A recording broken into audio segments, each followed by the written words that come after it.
Audio Jungle.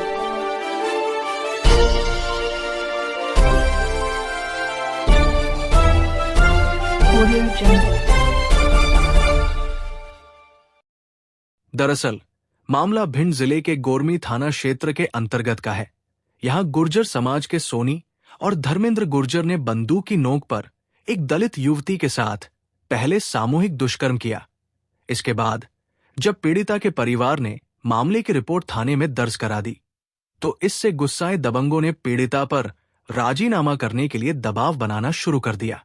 जब पीड़ित परिवार नहीं माना तो इन दबंगों ने पीड़िता के परिजनों की जमकर पिटाई की। इससे भी जब मन नहीं भरा तो उनके घर में आग लगा दी। इसके बाद अब ऐसे हैवानों का बहिष्कार करने के बजाय पूरा समाज उनके साथ खड़ा हो गया है। गुर्जर समाज के अध्यक्ष ने गैंगरेप पीड़िता के आरोपों को सिरे से खारिज कर दिया है।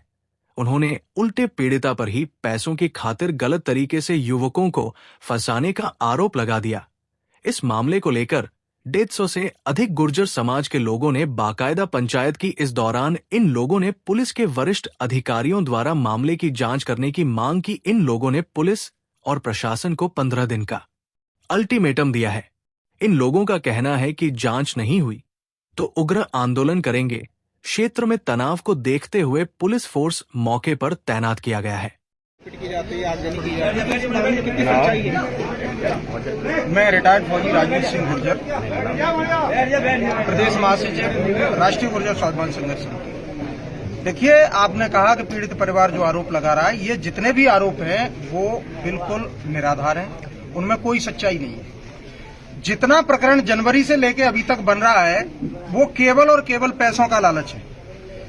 जो आरोप लगाया कि वो जो बच्ची है उसके साथ में पैसे की डिमांड की गई है क्या? बिल्कुल डिमांड की, तब तो 5 लाख भाई 5 लाख रुपए तो उनको दे दिए गए पंचों द्वारा। 3 लाख तो कैश कर दिया गया, अब 2 लाख और देने थे। और उसके बीच में उन्हें चाहिए कि 20 लाख रुपए और 20 लाख रुपए और चाहिए उनको। और पैसा वसूलने के चक्कर में जब पंचायत हो गई और पंचायत के रूप में, आर्थिक सहयोग के रूप में पंचायत में उनको पैसा देने की बात हो गई और पैसा दिया गया भी, उससे उनका पेट नहीं भरा और उन्हें और ज्यादा पैसा चाहिए तो उन्होंने आगजनी। आप मुझे बताइए, मेरा घर जल रहा है, क्या मैं वीडियो बनाऊंगा या अपना घर बचाऊंगा या उनको पकड़ूंगा? क्या वो पैरा कमांडो थे जो हवाई जहाज से आए और आग लगा के चले गए? और आरोप किस पे लगा रहे हो? क्योंकि मैं देश का सैनिक रहा हूं और एक देश के सेना के जवान पर एक ऐसा जघन्य अपराध आप मढ़ने की कोशिश कर रहे हो, क्यों? मैं मीडिया के माध्यम से, आप पत्रकार बंधुओं के माध्यम से उन लोगों से भी पूछना चाहता हूं जो सामाजिक सौहार्द को बिगाड़ने की कोशिश कर रहे हैं। एक सोल्जर अपनी जान की बाजी लगा के वहां बैठा है और उसको आप अपराधी बना रहे हो, अपहरण कर रहा है, आगजनी कर रहा है। कैसी मांग क्या है, क्या चाहते हैं? हमारी मांग है कि इस पूरे प्रकरण की जनवरी से लेके अभी तक जितने भी घटनाक्रम हुए उनकी निष्पक्ष जांच की जाए। उस सोल्जर के खिलाफ जितने भी मामले आपने दर्ज किए हैं, चाहे गोद में हुआ है और चाहे गोरमी में हुआ है, वो वहां पर है और आप उसके एविडेंस ले सकते हो। वहां से वो दिल्ली में पदस्थ है, उसके ऊपर से ये सारे चार्ज हटा लिए जाएं। जो हमारे आरौली के सरपंच है बलबीर जी, यहाँ गवाह ने आके यहाँ गवाही दी है पंचायत के बीच में, यहाँ प्रशासन भी मौजूद था कि वो सुबह 7:30 बजे से लेके शाम के 5 बजे तक उनकी भाई की जो भाई ने आत्महत्या की थी उसमें वो चाहे पीएम हुआ वहां थे या उनकी जहां तक दाह संस्कार हुआ वहां तक थे और उनको आरोपी बनाया जा रहा है और उनके खिलाफ भी। अगर आज की सुनवाई नहीं होती तो आगे क्या कदम है? हमारी सुनवाई अगर विगत 15 दिन में नहीं होती है, पूरे मामले की जांच नहीं होती है और निर्दोषों को इसमें से नहीं निकाला जाता है और दोषियों को सजा नहीं दी जाती है, तो आने वाले 15 दिन के बाद हम भिंड के अंदर बहुत बड़ा आंदोलन करें। और अगर यहां भी हमारी बात नहीं सुनी जाएगी तो हम भोपाल तक जाएंगे। लेकिन 15 दिन का अल्टीमेटम प्रशासन के पास में है, 15 दिन के बाद में हम भिंड में मिलेंगे।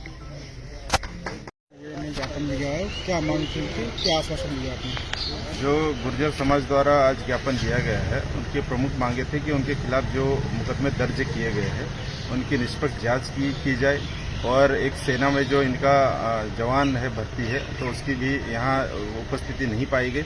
उस संबंध में उनके द्वारा बताया गया कि उसी की भी निष्पक्ष जांच की जाए और अन्य भी ज्ञापन में जो बिंदु दिए हैं वो हमने उनको आश्वासन भी दिया है और हम कार्रवाई भी करेंगे कि जो निष्पक्ष कार्रवाई होगी वो बिल्कुल करेंगे।